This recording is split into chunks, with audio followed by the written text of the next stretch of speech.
¿Qué tal, amigas y amigos? Muy buenas tardes. Señor ingeniero Ignacio Deschamps, presidente de la Asociación de Bancos de México. Licenciado Luis Roble Miaja, presidente ejecutivo de la asociación. Señor licenciado Ángel Aguirre Rivero, gobernador del estado de Guerrero. Doctor Agustín Carstens, gobernador del Banco de México. Senador José Isabel Trejo, presidente de la Comisión de Hacienda del Senado. Doctor Manuel Añorbe Baños, presidente municipal de Acapulco.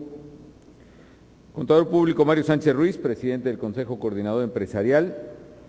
Ingeniero Salomón Presburger, presidente de la CONCAMIN. Señor Vicente Llanes Ulloa, presidente de la ANTAD. Licenciado Valentín Díez Morodo, presidente del Consejo Mexicano de Comercio Exterior, el COMCE.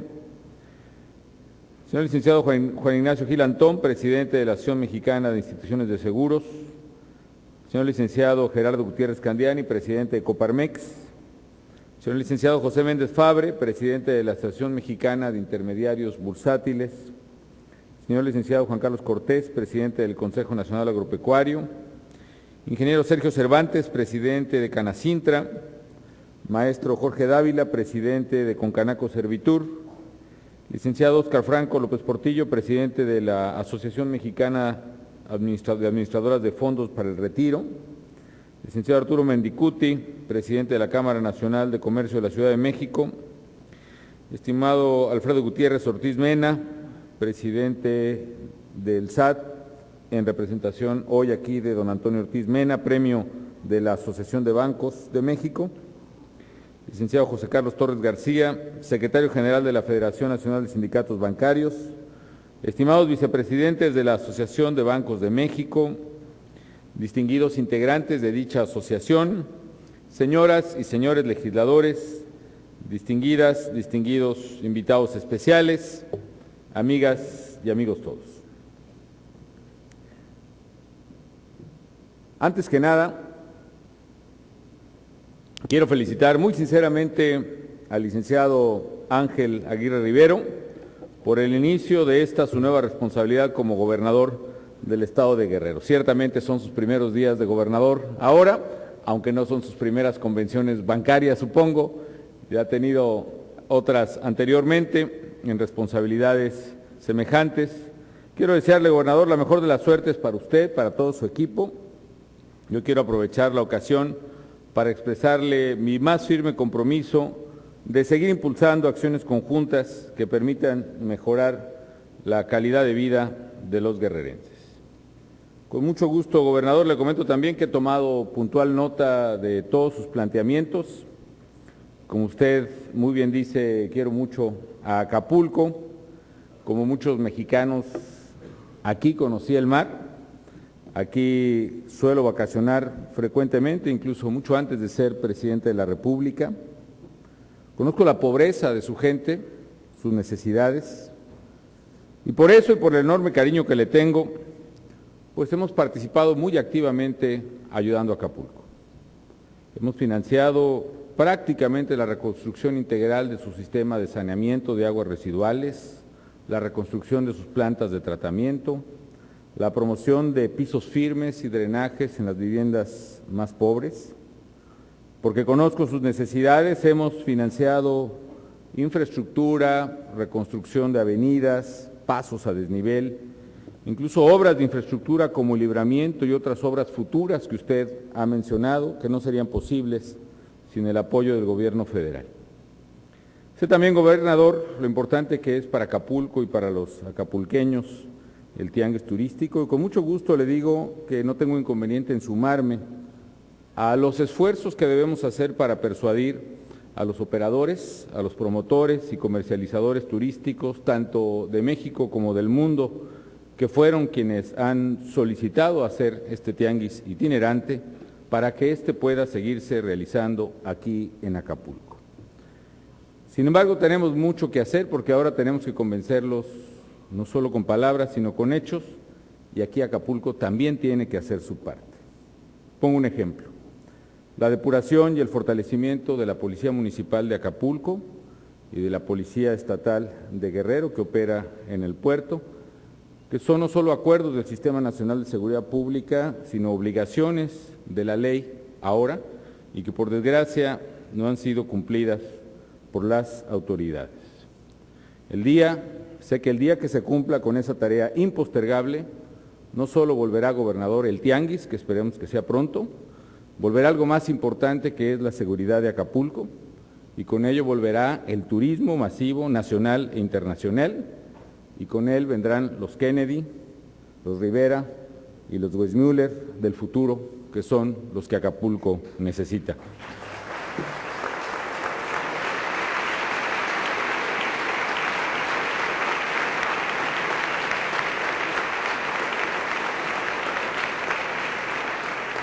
Es una gran satisfacción, amigas y amigos, el poder reunirme nuevamente con todos ustedes en el marco de esta 74ª Convención Bancaria. Los saludo con gran afecto y les agradezco esta invitación a fin de conversar con la situación actual del país y sobre el importante papel que juega la banca en el desarrollo de México. Como parte de este encuentro, en esta ocasión se ha otorgado un justo reconocimiento póstumo a don Antonio Ortiz Mena. Sin duda, su gran profesionalismo dejó huella en todas las facetas de su prolífica trayectoria en el gobierno federal, en la banca de desarrollo internacional, en el sector bancario de nuestro país. Su visión, su talento y su compromiso con México marcaron toda una época de progreso en la economía nacional, de crecimiento estabilizador. Pero creo que lo más significativo es que don Antonio nos dejó a todos un gran ejemplo de servicio al país, y por eso me da gusto que hoy haya recibido ese reconocimiento en su honor su nieto, el licenciado Alfredo Gutiérrez Ortiz Mena, quien estoy convencido que ha seguido los pasos de su abuelo como servidor público. No conocíamos, y me incluyo, tampoco esta faceta personal de don Antonio, que ha emotiva y brillantemente descrito Alfredo, un honesto y cabal servidor público también, por cierto. Y ahora entiendo no solo a don Antonio, sino también entiendo a Alfredo. A veces es posible, a veces, amigas y amigos, es difícil entender cómo con los sueldos que se pagan en el gobierno federal, congelados nominalmente hace varios años, reducidos en esta administración y que han registrado una caída de más del 40% real, con las presiones que se viven en el gobierno, con la incomprensión pública de muchos sectores. ¿Cómo es posible? A veces se pregunta uno que pueda haber servidores no solo muy capaces, sino muy honestos, como es en el caso de Alfredo Gutiérrez. Y ahora entiendo, como en el caso de él, de otros muchos servidores, y lo digo además sin falsa pretensión de modestia en el mío propio, hemos tenido la fortuna de contar con el ejemplo y el testimonio personal de otros mexicanos que nos antecedieron, que nos legaron precisamente, y que le legaron en este caso a Alfredo, algo que no se puede ni comprar ni pagar, que es por una parte la vocación de servicio y por otra los principios de honestidad y cabalidad que tanta falta le hacen al país. Enhorabuena, Alfredo, enhorabuena a toda la familia Ortiz Mena por este merecido reconocimiento.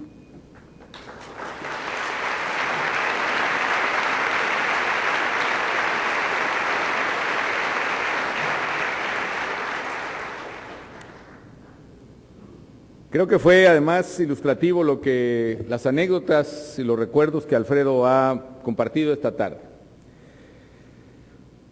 Habrá alguna vez que escribir fuerte sobre eso, pero muchos aseguran que Ortiz Mena hubiera sido un muy buen presidente de la República y por alguna razón finalmente prevalecieron otros designios y otros intereses en su momento.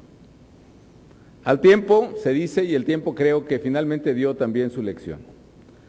Desde que la economía de Ortiz Mena dejó de dirigir una buena parte de las políticas públicas del país, México empezó a trastabillar, a perder la responsabilidad en el manejo de los déficits públicos, a incurrir en sobreendeudamiento y finalmente a sufrir una tras otra crisis económicas, devaluaciones, pérdidas de poder adquisitivo de salario que llevaron a reducir el salario mínimo más del 70% en menos de 2 décadas, y una pérdida notable del poder económico y un crecimiento también notable de la pobreza en el país. Creo que hoy es importante no solo honrar a Ortiz Mena, su memoria, su gran legado, sino también volver precisamente a recorrer el camino andado de la responsabilidad en el manejo económico que tantos frutos les dio a nuestro país la conducción de don Antonio Ortiz Mena. Hoy, amigas y amigos, en esta reunión de la banca, creo que podemos recordar que uno de los grandes méritos de don Antonio fue precisamente el de entender con claridad la importancia que tiene la banca dentro de la economía nacional. Este sector estratégico desempeña una función clave para detonar el crecimiento y es un factor central para la estabilidad económica. La crisis financiera internacional de 2009 ilustró la importancia de contar con un sistema financiero saludable. Vivimos momentos muy difíciles que pusieron a prueba la fortaleza de nuestras instituciones.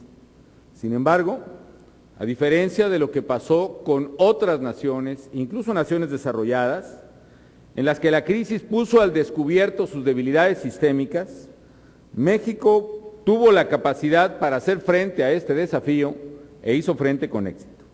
Lo logramos gracias a que actuamos con responsabilidad, tomando medidas muy difíciles pero necesarias para mantener a nuestra economía en marcha sin comprometer su estabilidad.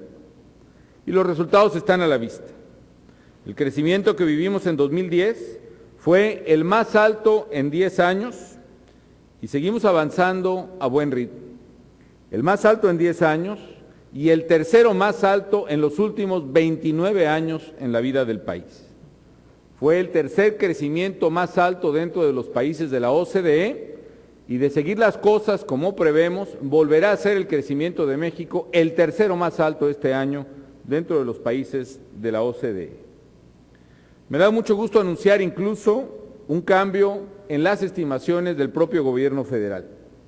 Hoy se está revisando al alza la proyección de crecimiento de México. Y si bien es cierto que la proyección establecida en los criterios generales de política económica fue de 3.8% para el año 2011, hoy la Secretaría de Hacienda ajusta a un 4.3% de crecimiento su pronóstico para el año 2011. Eso confirma que la economía mexicana pasa por un buen momento y quiero decirles que ese sigue siendo incluso un pronóstico conservador si se compara, por ejemplo, con el que realizan bancos de inversión como Goldman Sachs, que incluso llega a ubicarlo en un 4.9% para este año. Sin duda, amigas y amigos, este nuevo periodo de expansión que vive la economía mexicana se debe, entre otras cosas, a que tenemos un sistema financiero sólido y un marco regulatorio robusto. Ello nos posiciona mejor que nunca para que nuestro crecimiento sea sano y sostenido y también incluso para enfrentar cualquier turbulencia previsible, por remota que parezca. Y esto es una afirmación con fundamentos. Se encuentra respaldada, por ejemplo, por el riguroso análisis del Consejo de Estabilidad del Sistema Financiero, que fue creado precisamente para evaluar y monitorear los riesgos a los que está expuesto este sector. El informe anual que elaboró el Consejo y que me fue presentado hace unos días examina diversas condiciones hipotéticas, quiero enfatizarlo, pero que pudieran ser potencialmente de peligro para el país.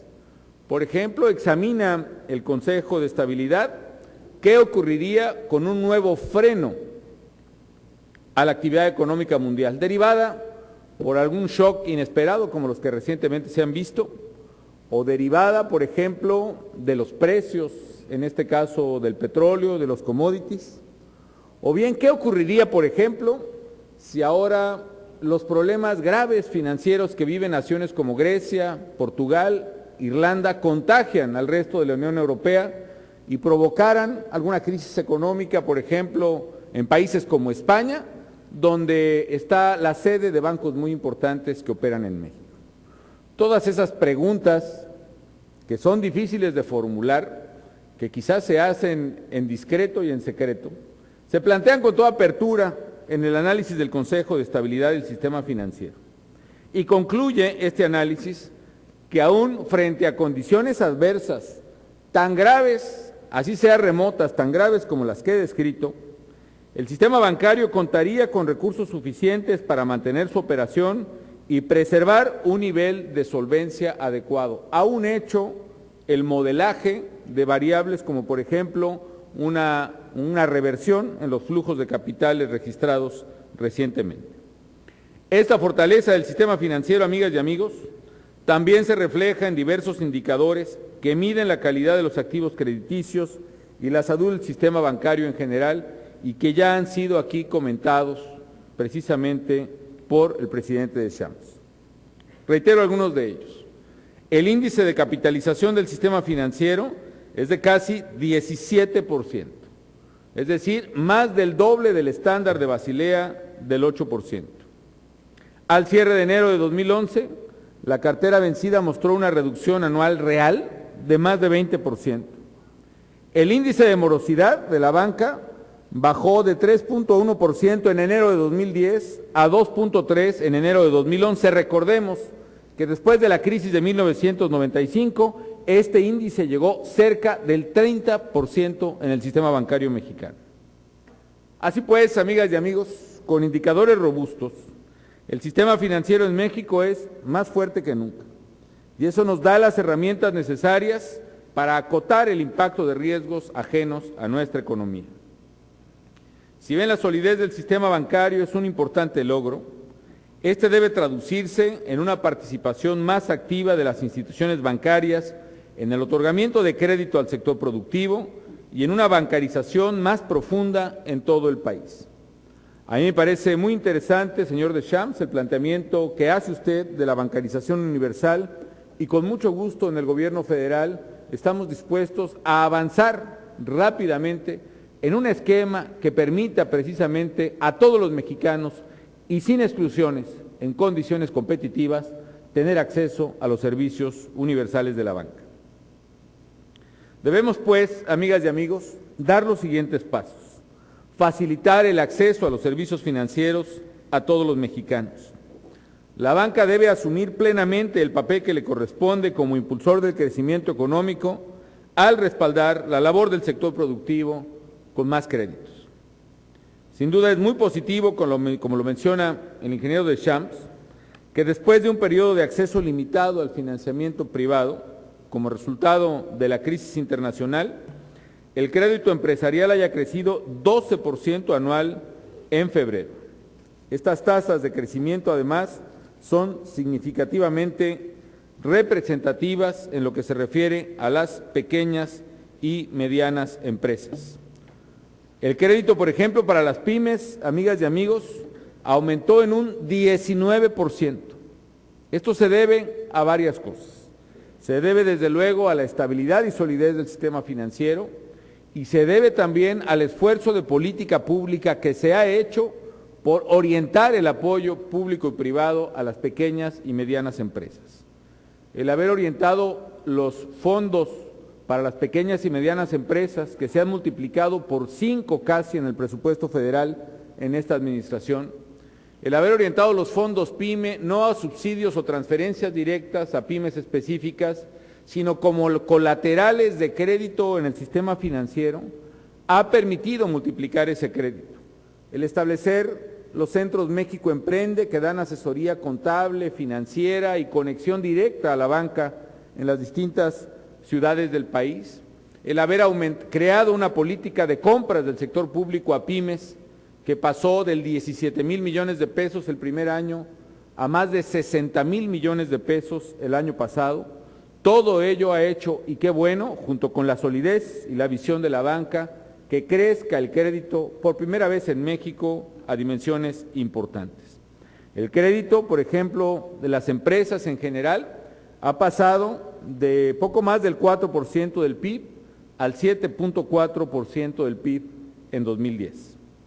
Son buenas noticias, amigas y amigos, y sé que es posible hacer más buenas noticias en el sector bancario. Todavía, sin embargo, en México el acceso al crédito equivale en proporción del PIB a la tercera parte de lo que tiene Chile y a poco menos de la mitad de lo que tiene Brasil. Si queremos crecer con mayor dinamismo, si queremos generar más y mejores empleos, es apremiante fortalecer la disponibilidad de recursos para el sector productivo y para ello también es fundamental confiar en las empresas mexicanas y creer en su potencial. El gobierno mexicano está dispuesto a respaldar esa confianza en los pequeños y medianos empresarios mexicanos, también desde luego en los grandes. Hoy la banca mexicana, amigas y amigos, y qué bueno que podemos contar esta historia, se encuentra en uno de sus mejores momentos.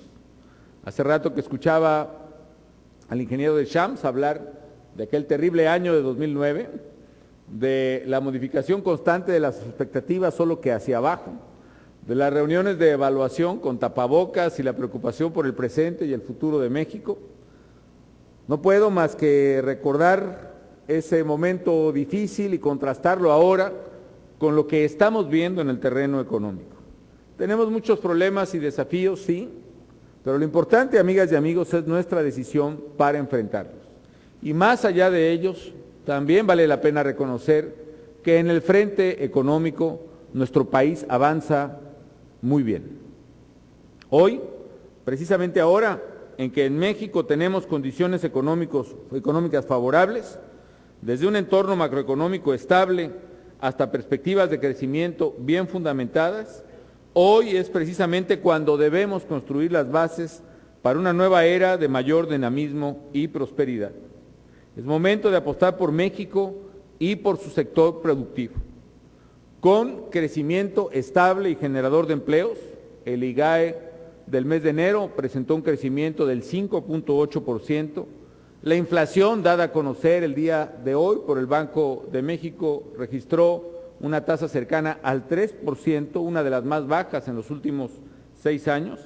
Todo ello, amigas y amigos, nos coloca precisamente en las circunstancias que posibilitan que México acelere su paso. Es necesario, sin embargo, seguir cambiando la estructura productiva del país, seguir desregulando al gobierno, modificar el marco laboral que permita un mercado flexible donde los jóvenes y las mujeres puedan tener un mejor acceso al trabajo. Es necesario avanzar en una agenda que genere competencia, cobertura y convergencia en el sector de telecomunicaciones. Y es necesario avanzar también en la agenda pendiente que permita distribuir mejor la carga fiscal entre los contribuyentes y a la vez fortalecer los indispensables ingresos en las finanzas públicas. Todo ello en un marco de responsabilidad que es la palabra clave que ha permitido a México afrontar las circunstancias adversas y salir adelante en lo económico.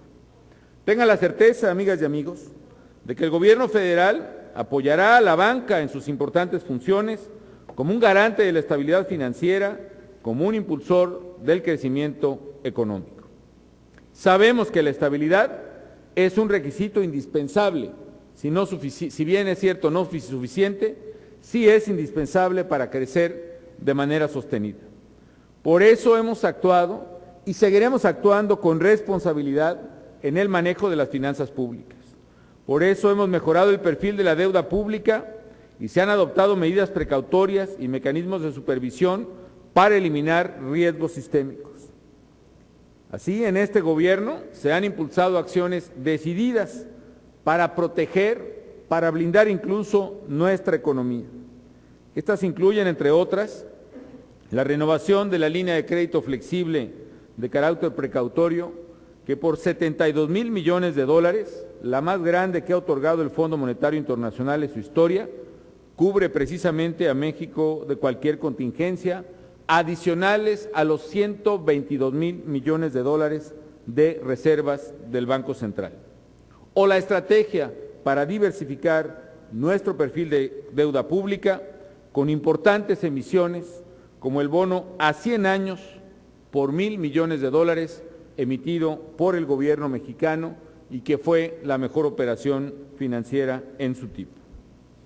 El gobierno federal, amigas y amigos, también hace su parte, la que le corresponde, a través de la banca de desarrollo, para facilitar el acceso al financiamiento.